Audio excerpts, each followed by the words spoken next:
Bonjour les élèves! Aujourd'hui, nous allons voir la priorité des opérations. À la fin de cette leçon, tu vas pouvoir respecter la priorité des opérations afin d'évaluer une expression numérique. La priorité des opérations. Quand tu évalues une expression, tu dois respecter la priorité des opérations. En mathématiques, la priorité des opérations sert à s'assurer que tout le monde obtient la même réponse dans l'évaluation d'une expression. Voici la priorité des opérations. 1. Tu effectues les opérations à l'intérieur des parenthèses.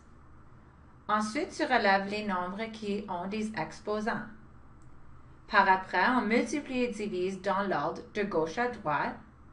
Et finalement, on additionne et soustrait dans l'ordre de gauche à droite. Vous allez peut-être vous souvenir de l'acronyme PEDMAS, qui peut t'aider à te rappeler de la priorité des opérations. Vous voyez ici que le P représente les parenthèses, le E les exposants, le D le M qui divise et multiplie, le A et le S qui est l'addition et la soustraction. Nous allons maintenant faire quelques exemples avec la priorité des opérations. Exemple 1. Évalue les expressions. A.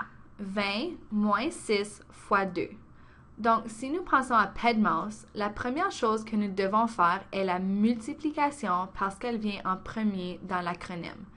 Donc, 6 fois 2 qui est 12. Donc, nous allons avoir 20 moins 12. Maintenant, nous effectuons la soustraction, donc 20 moins 12 qui est 8. Pour B, nous avons 100 divisé par 10 plus 15 en parenthèses. Donc, puisque nous avons les parenthèses, nous devons faire l'opération retrouvée à l'intérieur de celle-ci en premier. Donc, nous avons 100 divisé par 25. Et 25, c'est l'addition de 10 et 15. Ensuite, nous pouvons effectuer notre division, donc 100 divisé par 25 qui me donne 4. C. Remarquons ici que nous avons maintenant une parenthèse carrée. Il faut effectuer toute l'opération à l'intérieur de celle-ci avant de débuter.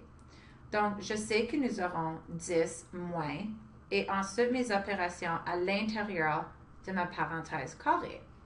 Mais vous allez remarquer ici que nous avons une parenthèse à l'intérieur de cette parenthèse-là. Donc, nous allons effectuer ce calcul en premier. Donc, 5 moins 3 me donne 2 plus 9. Ensuite, je peux effectuer le restant qui se retrouve dans la parenthèse, qui serait 2 plus 9 adore 11. Si je fais 10 moins 11, j'ai une réponse de moins 1. Dans la dernière, nous avons beaucoup de différentes opérations. Mais on va remarquer ici que nous avons une addition, une division et une autre addition entre mes nombres. Alors, nous allons débuter par la division de 15 par négatif 3.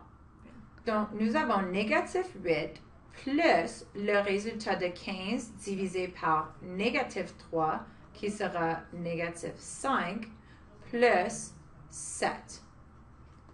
Ensuite, si je additionne ces trois termes, j'aurai moins 8 plus un moins 5 qui sera moins 13 plus 7 qui sera moins 6. Nous pouvons utiliser la calculatrice pour vérifier nos réponses. Donc, avec une bonne calculatrice scientifique, tu peux entrer l'expression numérique à évaluer comme tu le vois dans la calculatrice. Et la calculatrice va suivre la priorité des opérations.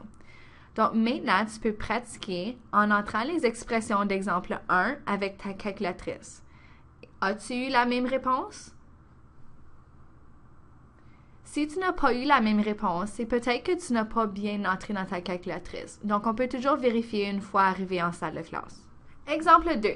Nous allons maintenant évaluer ces expressions à l'aide de la priorité des opérations, mais cette fois, nous avons des fractions. Est-ce que la priorité des opérations change parce qu'on a des fractions? Pas du tout. Donc, nous allons nous y prendre de la même façon. Donc, nous avons besoin de commencer avec ce qui est dans la parenthèse en premier. Et puisque nous avons deux fractions avec des dénominateurs différents, nous devons faire un dénominateur commun. Et le dénominateur commun sera 12. Donc, nous avons 4 sur 12 plus 9 sur 12. Donc, nous avons multiplié la première fraction par 4 et la deuxième par 3, moins 1 sixième. Donc, l'intérieur de la parenthèse serait 13 douzièmes, moins 1 sixième. Encore une fois, on doit avoir un dénominateur commun qui sera 12, donc 13 sur 12 moins 2 sur 12, qui me donne 11 douzièmes. Et 11 douzièmes est simplifié. Nous vous invitons d'essayer B et C et nous allons le corriger et le faire avec vous autres en salle de classe demain.